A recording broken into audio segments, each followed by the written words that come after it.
Hi అండి, అందరికీ నమస్కారం. ఈ వీడియోలో మీకు నేను మేల్కోటలోని ధనుష్కోటిని చూపించబోతున్నాను.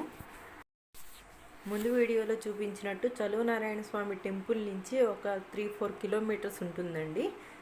అక్కడి నుంచి వెళ్ళే దారిలో ఈ లొకేషన్ అంతా ఉంటుంది. చాలా బాగుంటుందండి ఈ ప్లేస్. నాతో పాటు మీరు కూడా చూడండి.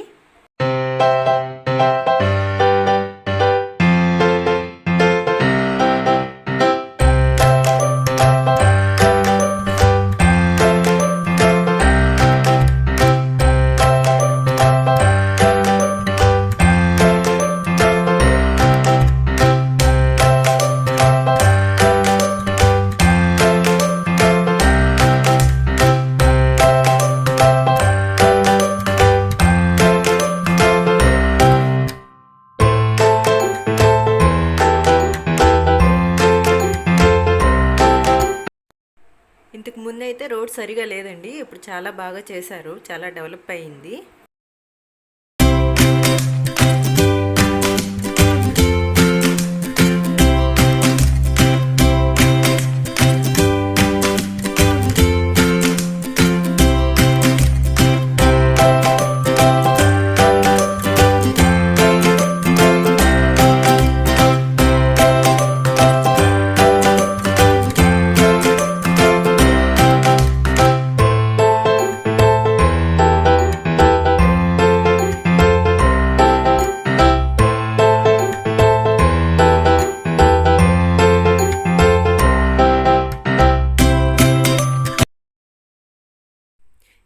ఇక్కడ లెఫ్ట్ సైడ్ చూడండి, కొన్ని చెట్లు ఉన్నాయి. ఆ చెట్లకు సంబంధించి సైంటిఫిక్ నేమ్స్, వాటి ఫ్యామిలీస్ అన్నీ డీటెయిల్స్ రాసి అక్కడ ఉంచారండి.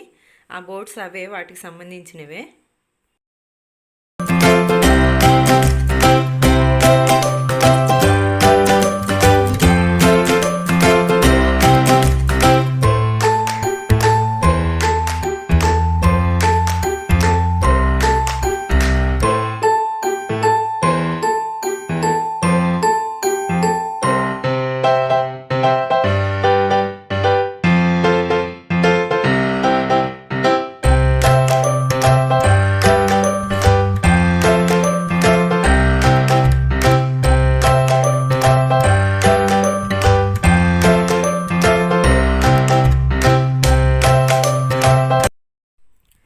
వచ్చేసాము, ఇదేనండి. ఇక్కడ మెట్లు కనిపిస్తున్నాయి చూడండి. యాక్చువల్లీ అవి మామూలుగా చేసినాయేం కదా, అక్కడ కొండ రాళ్ళే అలా అమర్చేశారు. అక్కడి నుంచి పైకి వెళ్ళాలి, మొత్తం కొండ మీదకి వెళ్ళాలి. అక్కడి నుంచి లొకేషన్ ఈ విధంగా ఉంటుంది చూడండి అందరూ.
వచ్చేసామండి. ఇదే టెంపుల్. మామూలుగా ఇక్కడ వేరే గుడి ఒకటి కట్టారు. యాక్చువల్లీ టెంపుల్ అయితే అది కాదు. ఇక్కడ రాముల వారు సీతమ్మ వారితో వనవాసంలో ఉన్నప్పుడు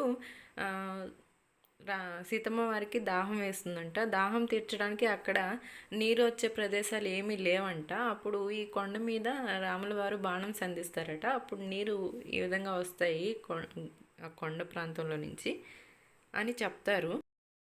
చూడండి, జూమ్ చేసి చూపిస్తున్నాను.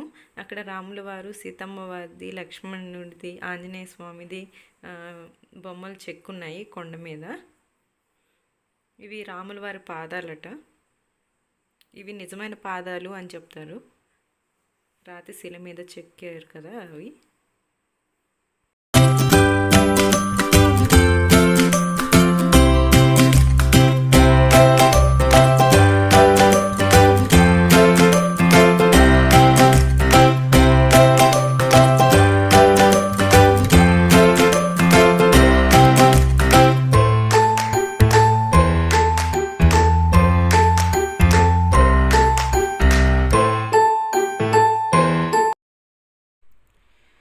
గుడి చుట్టుపక్కల ఉన్న గోడకి అవతల వైపున ఆంజనేయ స్వామి విగ్రహం ఉందండి. అక్కడ ఒక చెట్టు కూడా ఉంది.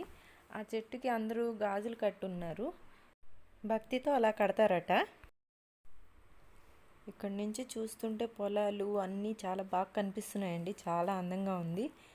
ఇక్కడ షూటింగ్స్ బాగా జరుగుతాయి. మేము వెళ్ళినప్పుడే ఒక 2-3 సీరియల్స్ షూటింగ్స్ జరుగుతూ ఉన్నాయి. లొకేషన్ అయితే సూపర్గా ఉంది. ఎవరైనా కర్ణాటకలోని ప్లేసెస్ చూడడానికి వచ్చినట్లయితే ఈ ప్లేస్కి కంపల్సరీ వెళ్ళండి. చాలా బాగుంటుంది. మీ అందరికీ ఈ వీడియో నచ్చినట్లయితే లైక్ చేయండి, షేర్ చేయండి, సబ్స్క్రైబ్ చేయండి. అలాగే గంట సింబల్ను ప్రెస్ చేయండి. Thank you for watching.